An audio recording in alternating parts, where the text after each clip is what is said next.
Well, hi there. This is a Cape house snake. A snake that I have already declared to be probably the best pet snake in the world for most people. And yet, a snake that I think at this point in time at least, most people don't even know about. These guys are amazing. I've said many times, if I had to, say every American household had to have a pet snake, and it had to be the same species, and I had to pick it, this is the one that I would pick. And today, I want to find out if there's any legitimacy to that. So I've been saving this snake for a long time so I could come here to Reach Out Reptiles in Pennsylvania, a place where, well, I first learned about Cape house snakes at least as being excellent pets, and to the person who introduced me to them, Carrot Hardle, so that we could talk about this snake and give them a score based on our 5 categories, which are handleability, care, hardiness, availability, and upfront costs. When it comes to handleability, I've got a fair amount of experience myself with the 2 that I have. You have clearly way more experience still, but we give the Cape house snake a score of 5 out of 5. Let's go, house snakes. That's right. I'll just give you my 2 cents really quickly, which is it's one of the best experiences you can have handling a snake. I love a snake that's right around 8 feet, or at least like the mass of an 8-foot boa, maybe like a 10-foot retic. You know, sitting on your shoulders, incredible. But there's something just so special about having a snake in your hands just like this, and you can just engage with it, see what it does, see how it behaves, see what it's thinking about. And not every snake this size gives you this kind of an experience. This is the experience of handling a really big snake, but in a really tiny package. That's exactly right. Can you talk to me a little bit more about this? I mean, you've raised a lot of them. You've probably seen the full gambit of personalities that they might have. What are they like? Well, I think most people might not know what you're talking about, this experience of handling a big snake in a tiny package. I know exactly what you're talking about. So what I would define that as, if I was guessing as to what you were referring to, is the level of confidence of the adult Cape house snake. They don't care that you're there or necessarily see you as a predator after they've had just a little bit of exposure to handling. Yes. And by a little bit, I usually mean it takes about 5 minutes to tame down a baby Cape house snake. So when they're first born, like many baby snakes, they're afraid of everything. The interesting thing with these snakes that is unlike any other snake that I've ever had, and I've had a lot of different species of snakes, the other snakes tend to have like a personality that matches the snakes. You know, so like if it's a baby corn snake, for example, they make great pets, but they're very skittish for quite a while until they grow into their confidence level. These guys seem to have a confidence based on their observation powers and level of intelligence. So when you take that baby Cape house snake out and it's afraid of you, it may act defensive, it may even bite, which, by the way, is, this is gonna sound ridiculous, getting bitten by a baby Cape African house snake is the cutest thing ever. Their teeth and heads are so small that they can't barely break skin, if at all. In fact, most of the time what happens when we're helping them hatch or anything, if they do try to bite us, they get stuck, their little teeth in between our fingerprints. And they can't let go. It's like, oh no, what have I done? But they have an excellent, it would seem to me, memory where you handle them for 5 minutes, basically until that point where they start to relax and become calm. And then they maintain that the rest of their life. That's amazing. Now, I think if you put them away for a year and took them out, then you may have to reestablish that. But if you handle them, say, once a month, they'll be completely fine from that point forward. My 2 Capes I've had since they were babies. One of them was sent to me by you. It's actually this morph, the T-positive albino that you guys have been working with for many, many generations. I've seen what they typically look like and then what yours look like. It's not the same thing. But I've never had one single bite. I've not had a defensive display of any kind. Well, it took me about 5 minutes to put him in the shipping box. So then he was tamed and ruined by then. That's it. Today's video is sponsored by our friends at BetterHelp. I know it can sometimes feel like everywhere we turn, there's so much happening. News headlines, responsibilities, and just the day-to-day stresses. It can be overwhelming, even when nothing really big is wrong. And while most of us remember to take care of our physical health during stressful times, our mental health deserves the same attention. That's where BetterHelp comes in. BetterHelp makes therapy approachable and convenient. With a simple questionnaire, you can be matched with a licensed therapist in as little as a couple of days. And if it's not the right fit, you can switch anytime at no extra cost. With thousands of therapists available and a proven record of helping people through life's up and downs, BetterHelp is designed to meet you where you are. The reality is that therapy can be a really, really important tool to help you grow and flourish. But sometimes, especially if you live in more remote areas, you might not have access to a therapist, let alone a choice of therapists. BetterHelp is allowing people all over the world to have access to this resource, and that's a wonderful thing. Going to therapy is a sign of strength, not weakness. Our sponsor, BetterHelp, makes it simple, and right now you can get 10% off your first month. Just go to betterhelp.com/ClinchReptiles or click the link in the description. That's betterhelp.com/ClinchReptiles for 10% off your first month. A big thank you to BetterHelp for sponsoring today's video, and thank you to our community for supporting our channel and each other. Now, I know we've already talked about this a couple of times before, and you guys have been awesome. Really, beyond awesome. I just love this community.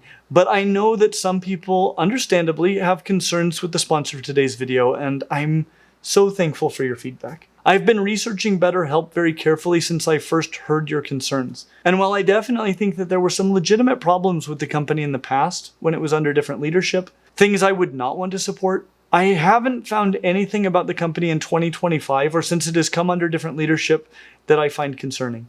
They provide a genuinely needed service, and based on the reports I've seen from every nonprofit that evaluates such companies, they do it very well. I don't know of a better alternative. I never want to recommend bad products or bad companies. The truth is that we turn down potential sponsors regularly, but I will not reject good partners based on bad information or due to threats and insults. That said, you may know something that I do not. I'm always open to this possibility. If so, please educate me. I want to know. I won't be bullied into making decisions, but I'm always open to changing my opinion based on new and verifiable information. So don't yell, teach. Now, where were we? But they also are very, I think they're easy to connect with for a human because they're very visually oriented. Yes. So certainly you can see their tongues flicking, and they have an excellent sense of smell to identify the different items in their environment. But they're the kind of snake that will pay attention to you. So a lot of smaller snakes don't pay any attention to you. They're just trying to...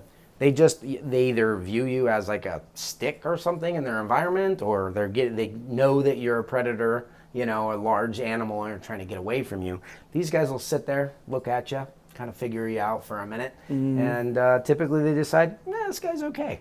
So that's the big snake mentality in the small package that they have. Absolutely. Yeah, you introduced me to the super dwarf reticulated python, which is just one of the most engaging experiences you can have with a snake. These feel so much the same. They're not closely related at all, right? But it feels like the same thing. Yeah, I don't think these guys have the same level of... We've actually done a lot of training with our super dwarf reticulated pythons as one of the most intelligent species in the world when it comes to that kind of thing. I don't think these have the same level of trainability, but when it comes to animal-human connection, these are right at the top. I agree completely. Now, there is an aspect of handling that you definitely need to be aware of. When they are small, they are really fast. And they start out really small. Really small. So, this is an adult. Yeah. So you have to be a little bit creative sometimes, not letting them accidentally escape. Yeah. So I'll give you a tip. And it's difficult to pick them up off of the ground. Well, have you heard my story about having to pick one up in an emergency situation? Tell me.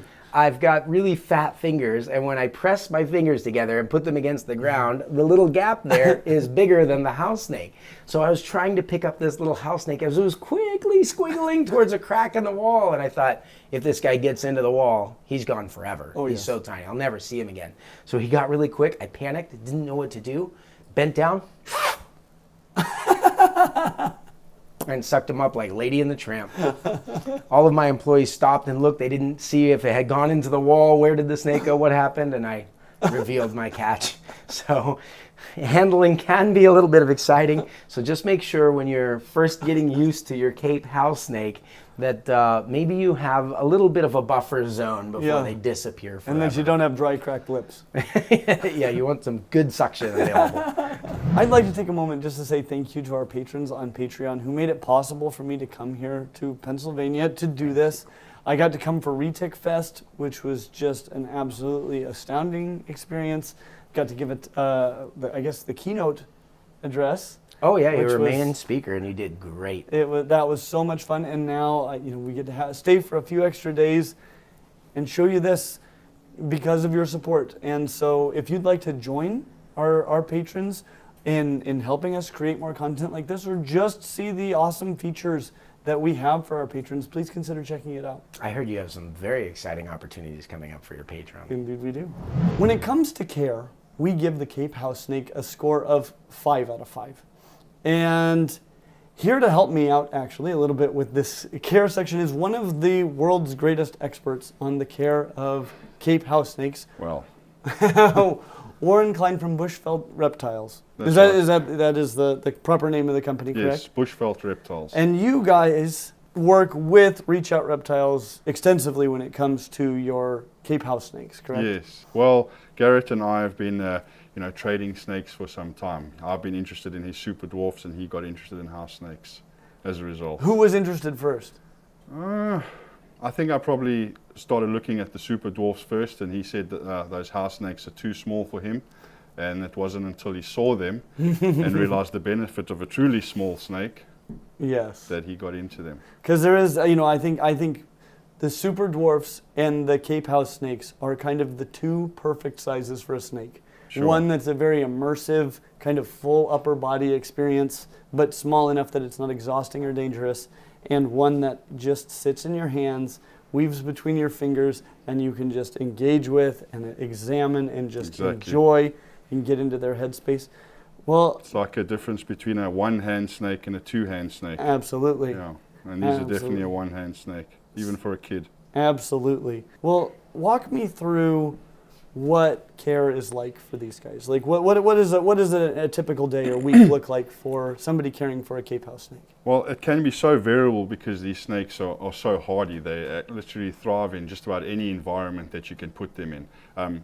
When I was a kid, first started keeping these, we used to keep them in converted fish tanks, aquariums that may be done up naturalistic, and we might have even kept multiple snakes in the same aquarium. In later years, when I started breeding house snakes, and we still do breed them in racking systems, so they do excellent in that as well. They do well with a traditional temperature gradient, with a hot spot moving away to a cooler side, or they thrive in an ambient heated room as well. So it's really how do you want to keep them? They will figure it out. That I think in some cases leads to the biggest controversy when it comes to care, because there's so many ways to do it and they thrive. Everybody feels like their way is the only way. Exactly. The reality is these guys are just extremely capable of thriving under all sorts of different care regimes. They're so adaptable. I mean, South Africa is a semi-arid country, so that makes for hardability in the first place. But they're also found in a range of different habitat types within South Africa. So they can be in almost true desert, they can be in bushveld, they can be in grassland, they can be in savannas, forests, on the coast, in the bush. Everywhere. Yeah, they climb trees as well, terrestrial, but they climb very well. I've found these to be the easiest snakes I've ever encountered to feed. Sure, that's another thing they have going for them. They're not fussy at all. No, and They will. I don't enjoy opening Pillsbury products because that moment when they explode at you, and feeding snakes is usually that. I've never quite heard snake feeding being compared to opening Pillsbury, but I will remember that.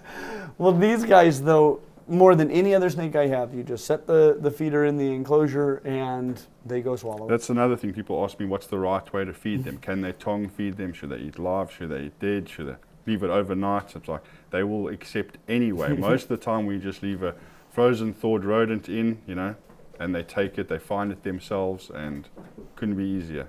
What do you do as far as things like substrate, water, hides? What does that all look like? We do provide all of those things, but again, with substrate, it can be very variable. You can keep them on paper, you can keep them on some of the commercial reptile beddings like aspen or shavings. I've kept them on sand. You can keep them on bioactive, you know, natural substrates.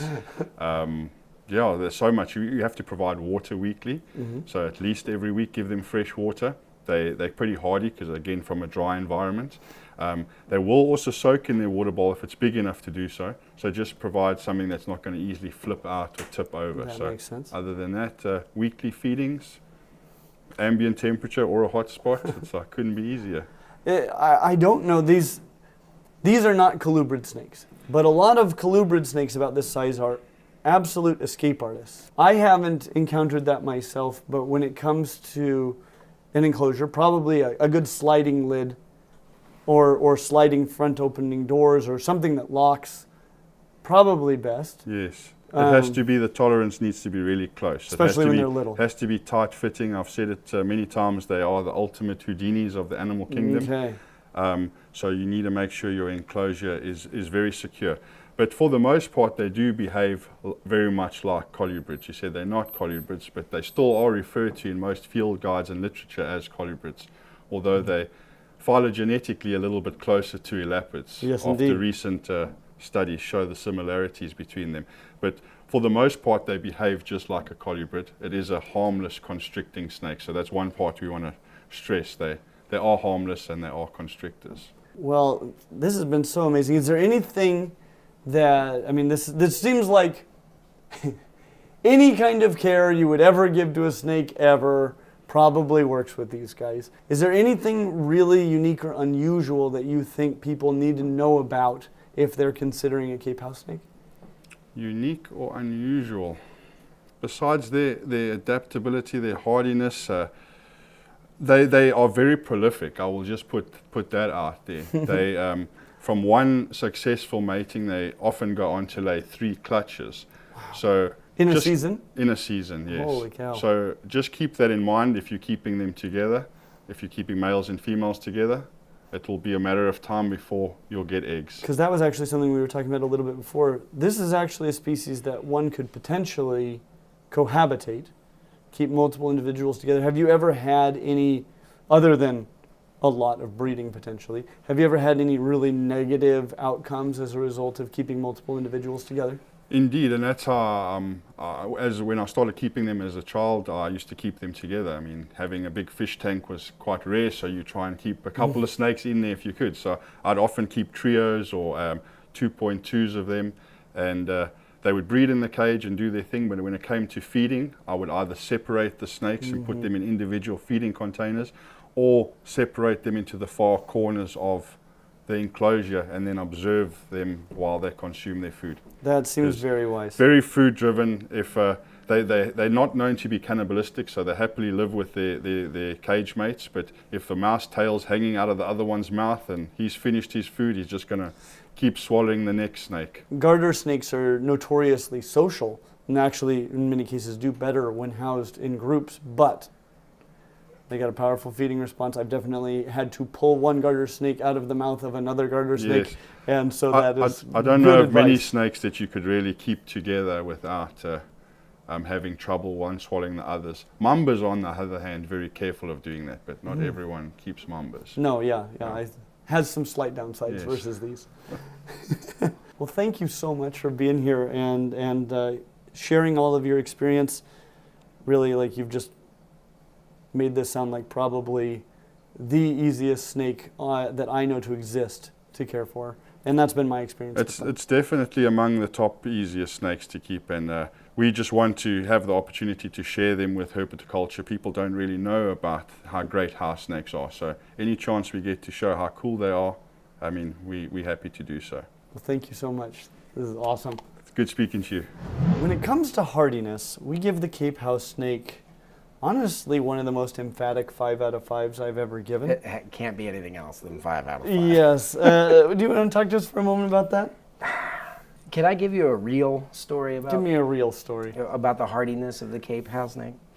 All right, so I was strictly a Superdorf breeder for a long time, and this idea popped into my head as I began to learn more about the Cape house snakes from a friend of mine, that these might be the best pet snake for anyone ever.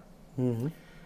I think a lot of us, when we first get into reptiles, if you ask a lot of people that are professionals in the reptile industry, how did you get into reptiles? They'll begin regaling you with stories of them as a very young child encountering a reptile in the backyard. Yes. I did this. Did you do this? Definitely. That Yeah. is exactly how I began. So I was really bad at it with no experience, being, let's say, a 2-year-old or something. But I remember keeping reptiles in things like coffee cans. This is not the recommended situation We whatsoever. covered care. This isn't it. But I did do an experiment with the Cape house snakes to test.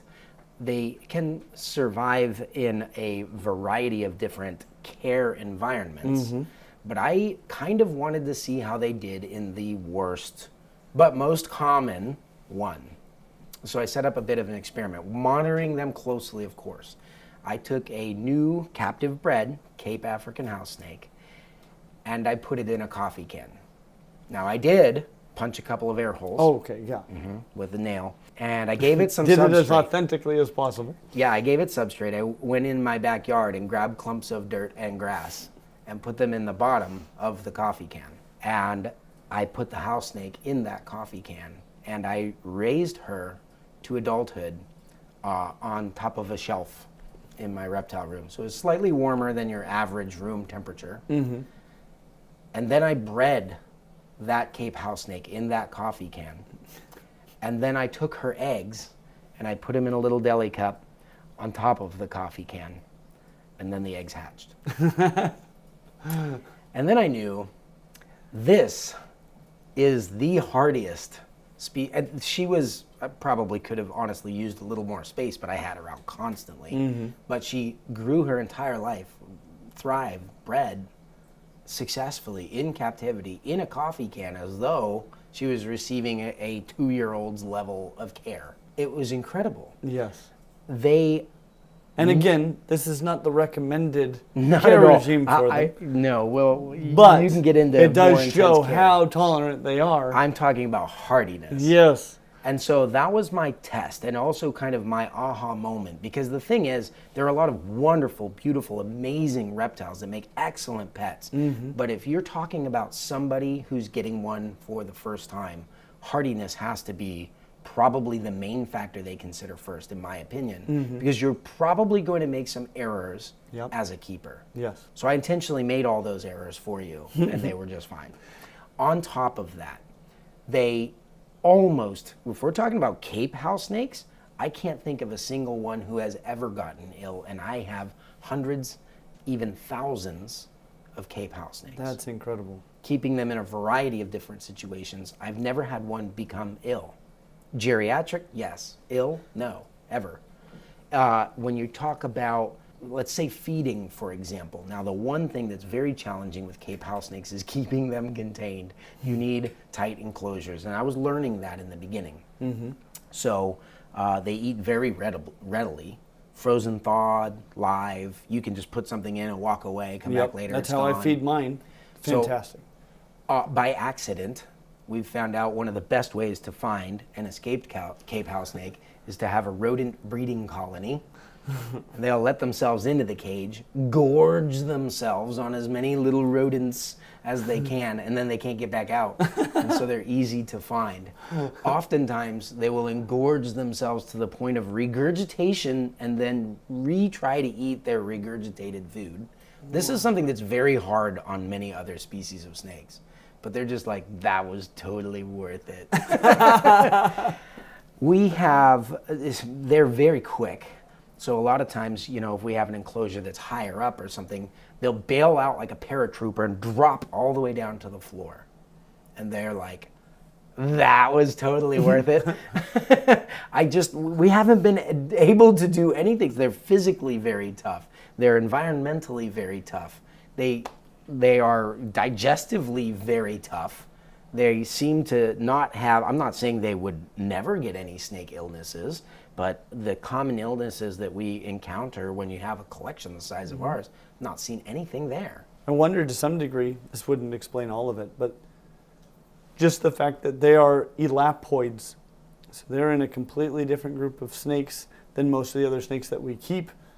That's got to help a little bit. I mean, maybe if you're keeping elapids and things like that, maybe their diseases could transmit to these guys more easily. But they're not elapids either. They really, truly are. But they're just own closer. thing. But they're just closer to those than they are to colubrids. But that wouldn't be all of it. They're just, I think that the environments in which they exist in the wild necessitate them being hardy as heck. They just are are so tough. The one thing with them is they do breed a lot. And so females laying eggs, we've had up to 7 clutches in one season from a female. How many total eggs is that?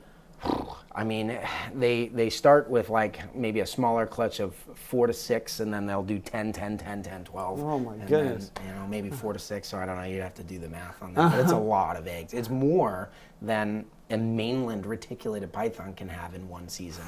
And sometimes the eggs will get stuck. That is a problem that we've had. Egg binding. Yes, which is oftentimes potentially fatal for a lot of animals. With the house snakes, I usually take some tweezers, reach inside, pull the egg out, and then they lay the rest, and those ones still hatch. So even in the most difficult of situations that maybe they're prone to more than others just because of the amount of breeding that they're doing, Yes. they're still, it has to be an emphatic. I'm glad you said it, but yeah, 5 out of 5 is the only way to. I've not had a hardier snake. When it comes to availability, this is where they're dropping off right now. And obviously, you just explained how fecund they are. Yes. The likelihood that this will change in the future is very high. But right now, we give them a score of 3 out of 5. In general, I've rarely, but have seen them at reptile expos. I really don't tend to run into them in pet shops. Online, though, I know a guy. Could you tell them where they might be able to get a Cape house snake should they decide that this is the best pet snake for them? Yeah, absolutely. I mean, I would probably recommend going to the person that I got all of my snakes from, which would be Bushveld Reptiles, if you want to go get them and buy them traditionally online.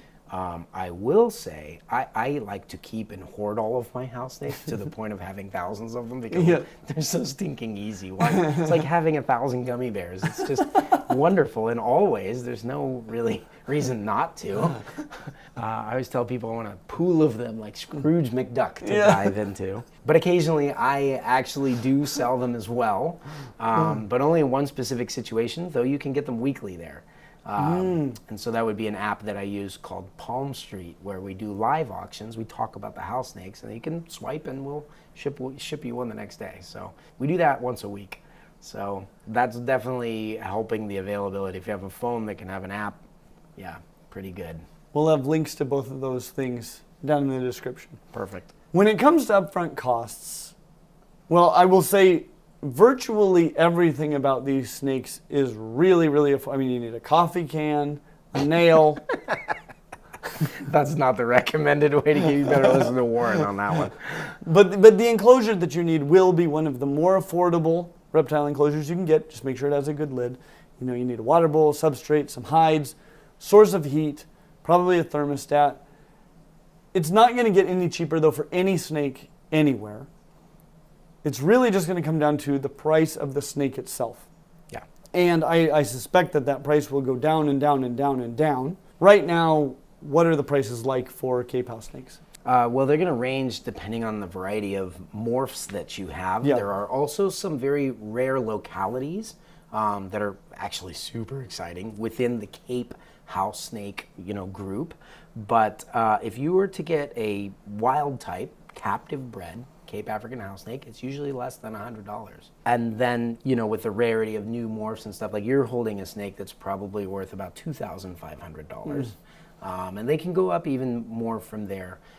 That's actually kind of exciting from a breeding perspective, though, given how easy they are to breed, how much demand is growing for them. Yes. The fact that there are some collectible ones is actually pretty exciting. Collectible gummy bears. Exactly.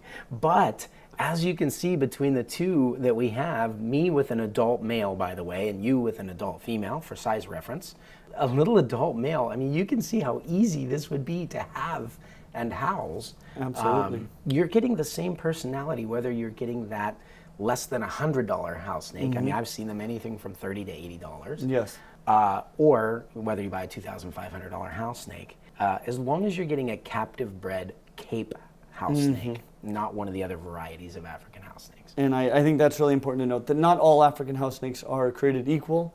Even if they look similar, they don't all have these attributes necessarily. In fact, some of them stupendously do not have these attributes. We do have a video on the black house snake, which I think is also very good. It's a contender. Fact, when I found out how much you loved house snakes, when somebody needed a home for their black house snake, I said, yeah, we'll take it. I was blown away by how much I loved that snake. And when I contacted you, you're like, oh, I don't like them nearly as well as capes. And I was like, how can that be? They're the worst ones we keep. It's one of the best And they're good snakes I've ever had. And then you sent me one of these, and I went, I get it. Yeah. I get it. They're absolutely incredible. You got to stick with the Boaedon capensis. Yes, and I want to add one other thing, which is just that the wild type, the most affordable Cape house snake you can get, gloriously beautiful. And extremely cool. variable. Yes. So the pattern that you're seeing there to the pattern of this one is not a mutation. This is natural variation. So they come patternless, they come striped, they come with little speckles like a granite pattern, they come with big blotches, they'll come with, I would say that's more like a giraffe pattern almost. Yes. They have all kinds of variation within the normal wild type Cape house snake. Incredible. So I think with all of that in mind, we're going to go ahead and give the Cape house snake a score of 5 out of 5 for upfront costs. And that is why today we give the Cape house snake an overall score of 4.6 out of 5, which is not the absolute highest score that we have given to a snake, but the only reason that they are not getting a perfect score today is just because they're a little bit difficult to find. Obviously, with what you've been telling me about how they breed within the next few years, I expect that to go maybe not just a little higher, but maybe all the way up. So to get a 5 out of 5, you would have to see what would have to change. They'd have to be available at your local reptile specialty shop? Yep, that's coming. And depending on where you are, you might already be there. And when that happens, this would be the first reptile that has ever gotten a perfect score on this channel, because legitimately, this is the perfect pet reptile for almost everyone.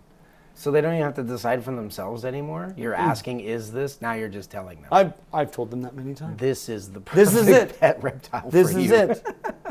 Yeah, If I what agree. you want is the most reasonable snake to keep on planet Earth, then the Cape house snake might be the best pet reptile for you. As always, like and subscribe. I hope to see you real soon. Thanks, guys. Be sure to check out Reach Out Reptiles. This guy is so ridiculously cute. Look at him. He's just looking at you like, who's that guy? Do you see him? I'd see it. How can you miss it? They're so derpy and wonderful.